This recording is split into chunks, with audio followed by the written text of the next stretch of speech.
Welcome back, aspiring FreeMelons. I'm Eli, and we are back again with another video lecture / experiment this time to teach you and show you about some of the misconceptions that we all have about eating salt. Even the healthy salt, even those Himalayan pink salts that you find in stores, even the Celtic rock salts, all of those inorganic salts. We're going to delve into the truth about them and what happens in your system, in your body, when you ingest these types of salts. Okay. So, now as for the home experiment, you can very easily do this on your own at home. I'm going to be showing you my version of the experiment in just a little bit.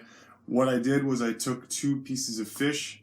I put one piece of fish in a bowl, the other piece of fish in another bowl. One bowl I covered with Himalayan pink salt, just salt, and put the salt all over. And in the other bowl of fish, I just left it completely dry and just put it in there.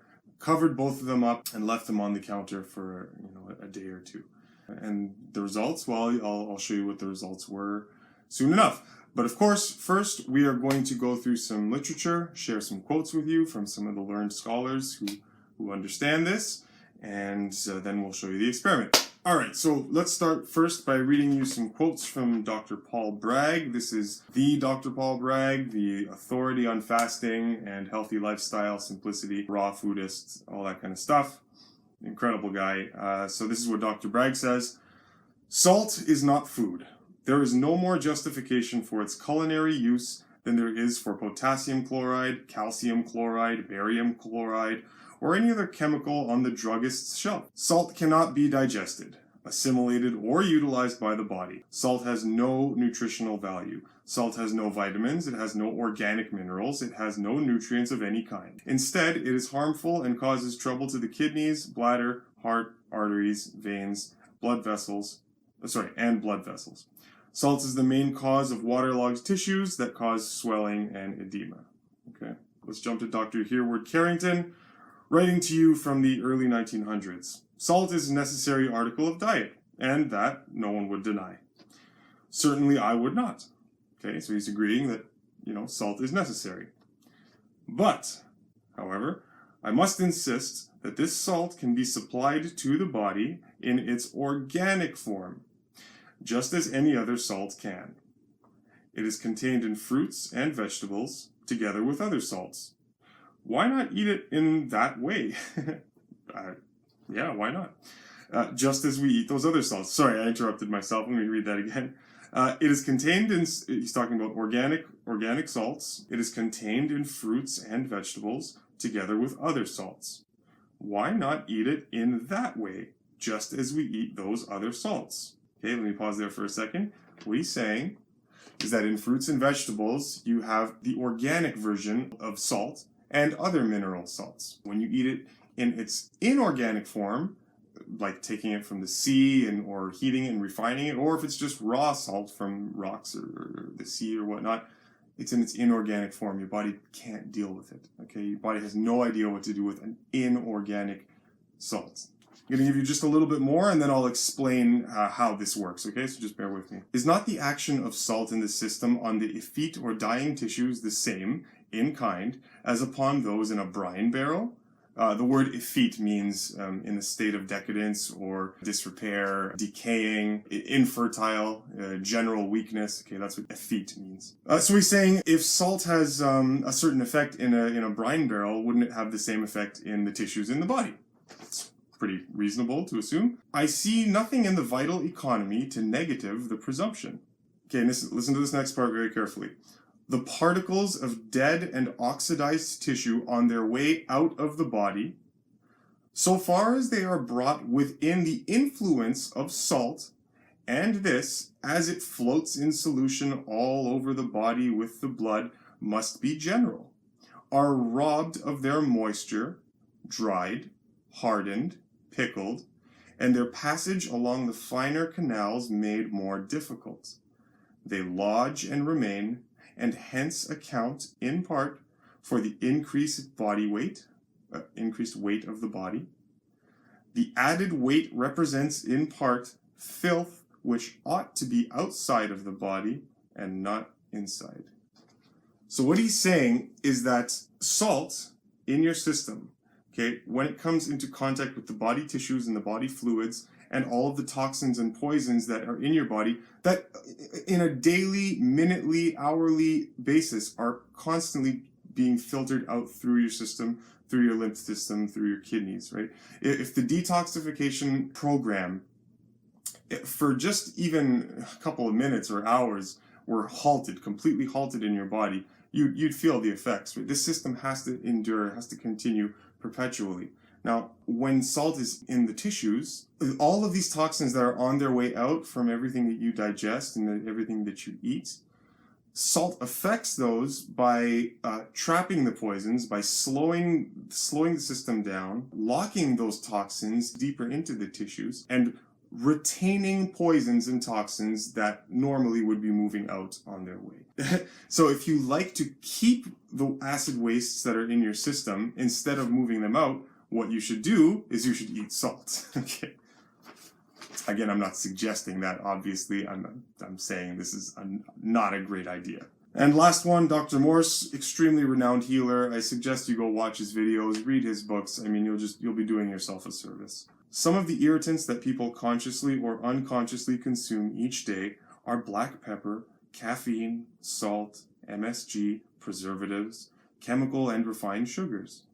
The list can get very long. These compounds irritate the mucosa of the GI tract, causing mucus discharge, which becomes congested and impacted. They also create inflammation in the body, as most of them are acidic or heat-producing, thus initiating an immune response.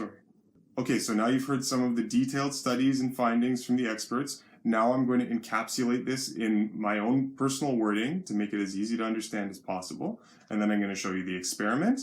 And then you can do this experiment on your own time with different types of meats or whatnot. See what you find. Maybe link a video and post it in the comments. I'd love to see, what you guys can come up with. Let me describe to you how the natural economy works in terms of minerals in the natural world. In terms of minerals, there is a consumptive hierarchy. As an organic being, any type of organism that is gifted with the breath of life, okay, any of these beings, being organic, they must take into their bodies that which is also organic for them to utilize the nutrients within. Does that make sense? So you, as an organic being, must also eat organic material taken into your system so that you can effectively break it down, because you can't break down inorganic material, okay? It would be like me trying to digest a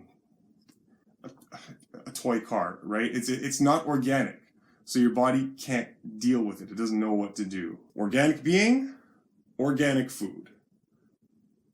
I shouldn't need to describe or explain this more than that, right? A child understands this naturally, okay? If you put, I don't know. Well, you guys know me by now. I mean, I try to use the most obvious examples to make things as easy to understand as possible. If you took a baby and you tried to feed the baby chalk, feed your baby a cell phone chip, a computer chip, try to feed your baby a flash drive, try to feed your baby a solid piece of glass, sand. I guarantee you that the baby will either reject it, it'll cough it up, it'll spew it out. If it does swallow it, its system will not settle with that, and it'll be very, very irritated. The baby might get sick, it'll throw up, or it'll have bad indigestion, or whatever. There's hundreds of different ways nature tells you what is appropriate for your system. So even babies know this.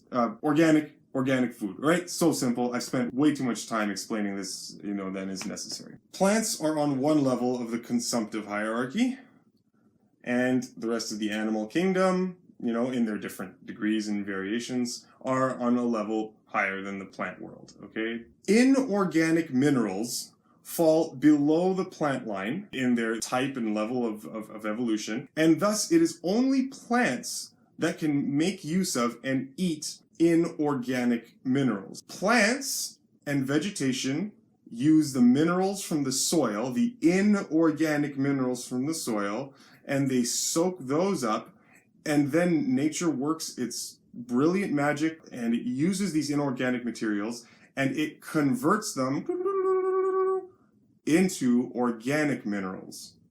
Only plants can do this. Animals, humans, organisms blessed with the breath of life, they can't do this. There's no animal walking on the planet that can convert inorganic material to organic material. Only plants. The plant kingdom.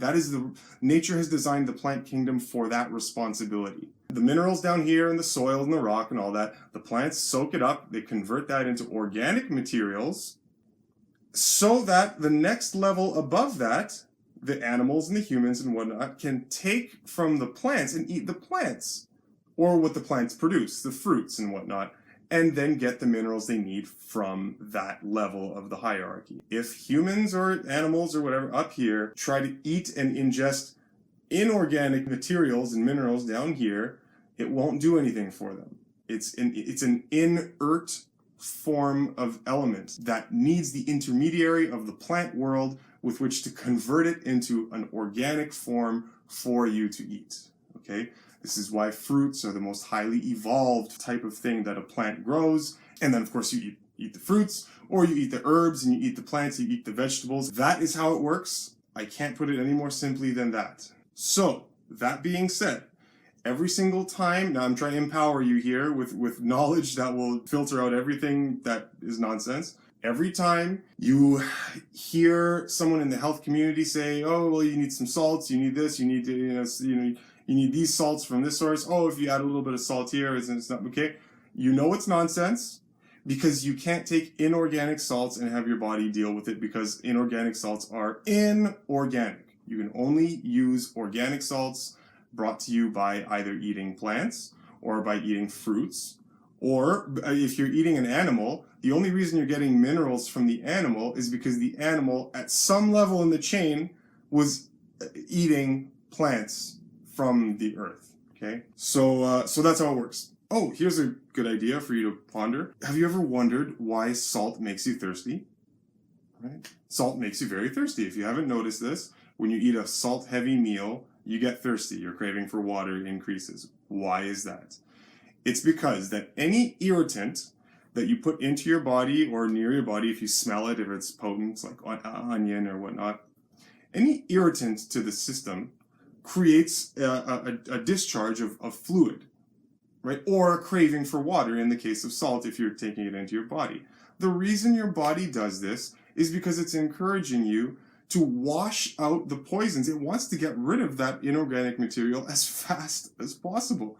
So what does it do? The salt goes in, and then your body goes, oh my god, what the hell is this? Water, we need to flush this out, and you get thirsty. That's why you get so thirsty when you eat salt. Because salt, it dries you up, it coagulates, right? It stagnates. It holds onto toxins and poisons, and it collects them all over your body. When you eat salt, the more you eat salt, the more likely it is that you can eventually come down with something like edema or fluid retention, all right? This is how skin starts sagging, if you just have a salt diet for your whole life. Under eyes get droopy. It's water retention and the retaining of toxins. And people have this inflammation and this edema and whatnot. They don't identify the cause and they just keep eating salty foods. I can promise you this. If you're in the habit of eating salt in any form, whether it's your health products that have salt added, or whether you add it yourself in meals, or any form of inorganic salt that you put into your system, I guarantee you are holding on to more weight than is necessary, and the weight that you do have in your system is filth that your body just cannot let go of because the salt content is just too high. Okay, that is my promise to you.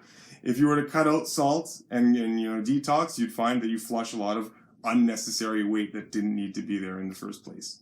That is for sure. Okay, so if you eat salt and you do this daily, you've got filth in your system, all over your body, all over your cells, that's holding on to waste and water that is doing nothing for you but waiting there to cause problems later on.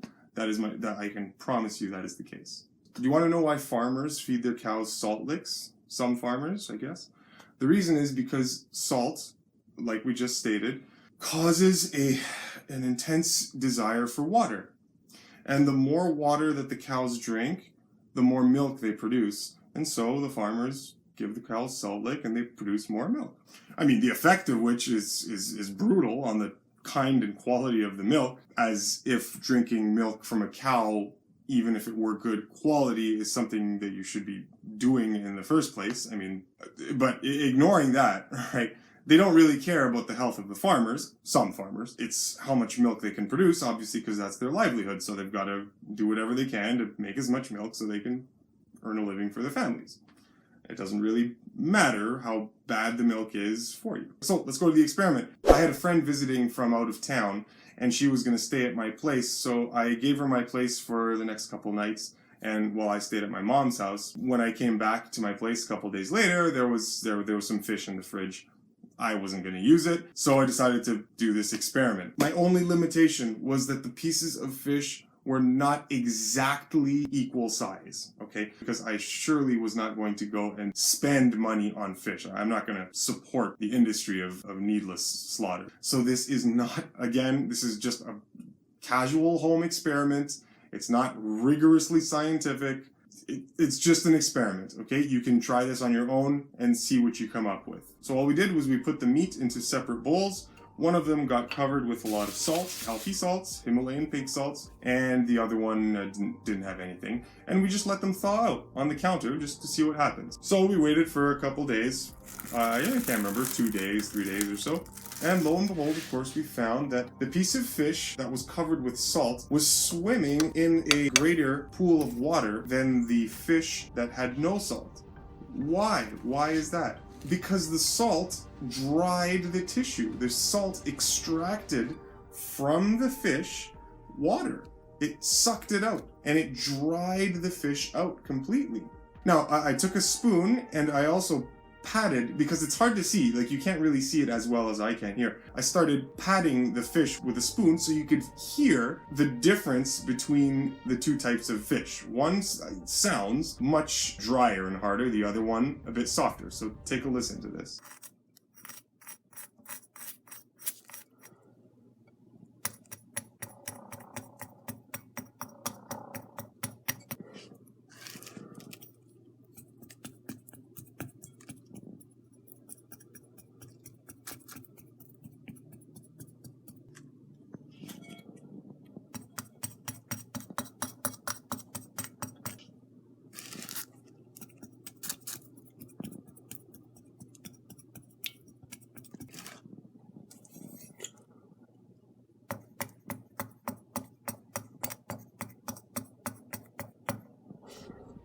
Now, if salt is doing this to fish, it is going to be doing something very similar to your tissues when you put it inside your body. It is going to dry out those tissues. It's going to extract the water. It's going to dehydrate them. And then that dehydrated water that's loaded with poisons and waste and salt and inorganic salt that your body can't use, it's going to sit in your cells, in your tissues, all over your body, and it's going to do nothing.